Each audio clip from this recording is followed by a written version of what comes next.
to look at what Google Classroom is as a tool, and then also the main sections of Google Classroom.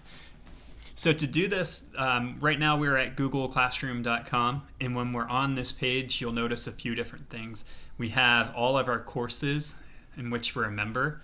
Now all of these courses, I'm the teacher, but they would also show any ones where I'm a student.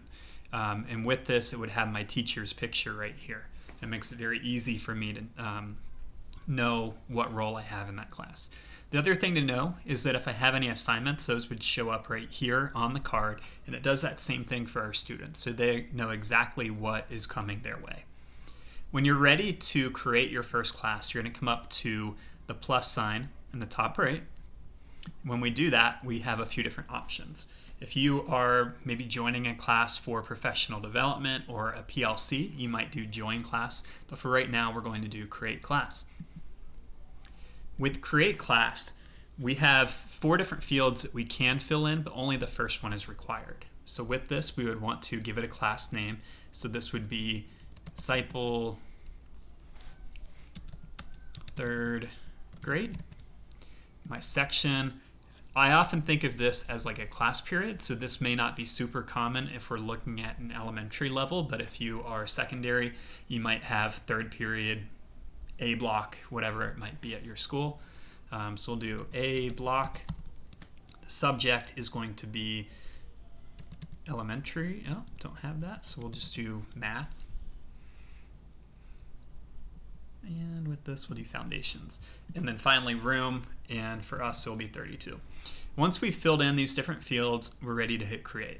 And when we select create, it's working in the background of first creating our class, but then also making a Google Calendar and also a Google Drive folder for us automatically. So once we have that made, you'll notice that it has our title, has our section, a class code, which we'll get into in just a moment, and then it has something called a meet link, and we'll talk about that in another one of our videos in this playlist.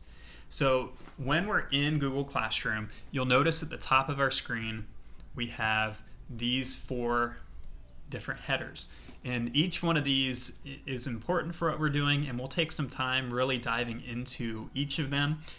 Stream is the one that you would enter by default. So when you first click into your class from that home page, it will then take you to the stream. And I think of this as like social media. This is my news feed. All of the different pieces of Google Classroom are going to show up here, and that makes it really easy for our students too. So as a teacher, I can come in and make a post to my students. So it might be, welcome to our class. I am so excited to learn with you this year. Okay, so I can make that post. I'm able to send it to multiple classes. So again, if you are a secondary teacher and you need to send it to different sections, you can go through and click on all of those.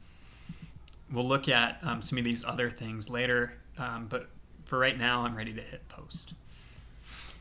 So not only will my announcements, and those are coming from right here, will those show up, but also anything in my Classwork tab that I post will come in here too. So it really is the biggest page for our students and where they find most of their content. This next tab that we have is Classwork, and there is another video that's going to go in depth about how to make an assignment, so look out for that in this playlist. But when we click create, you'll see that we have these other options in here too.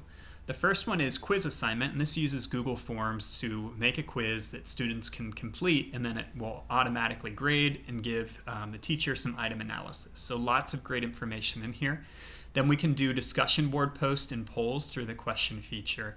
We can push content to our students in which we don't expect anything in return.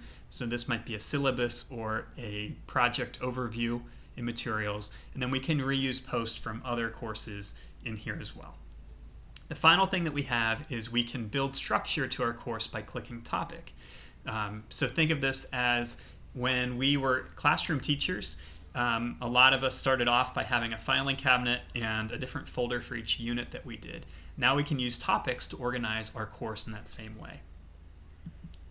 We're going to continue to the right now. And so in here we have people. And with people, this is where we can adjust our roster. So if you have additional teachers that you need to add, maybe you co-teach, then you can click Invite Teachers and type in their name. And then down below we have Add Students. So there are two different ways that we can add students. The first is clicking here, the plus sign, and then I can just type in their name. So this might be Carter at adamseipel.com, and I can invite, and I can type in my other people too. Now this is a longer and more tedious way to do it, which might be helpful for some of us. Where I work, we are distance learning to start things off. But there is an easier way if you are meeting with your students in person. And so to do this, when we're back in stream, you'll notice that we have the class code. We would simply pass that on to our students so that when they log into Classroom, they'd click that plus sign, type in our class code, and then they'd be able to access. The final way that we can do this is copy invite link, and we could put that into a newsletter to our parents, and our students could click on it, subscribe to our course, and they would be added to our roster. Makes it very easy. The final tab that we have is grades. And this class doesn't have any grades right now, which is perfectly fine. We will have another video in this series about feedback, so you can take a look for that in the near future.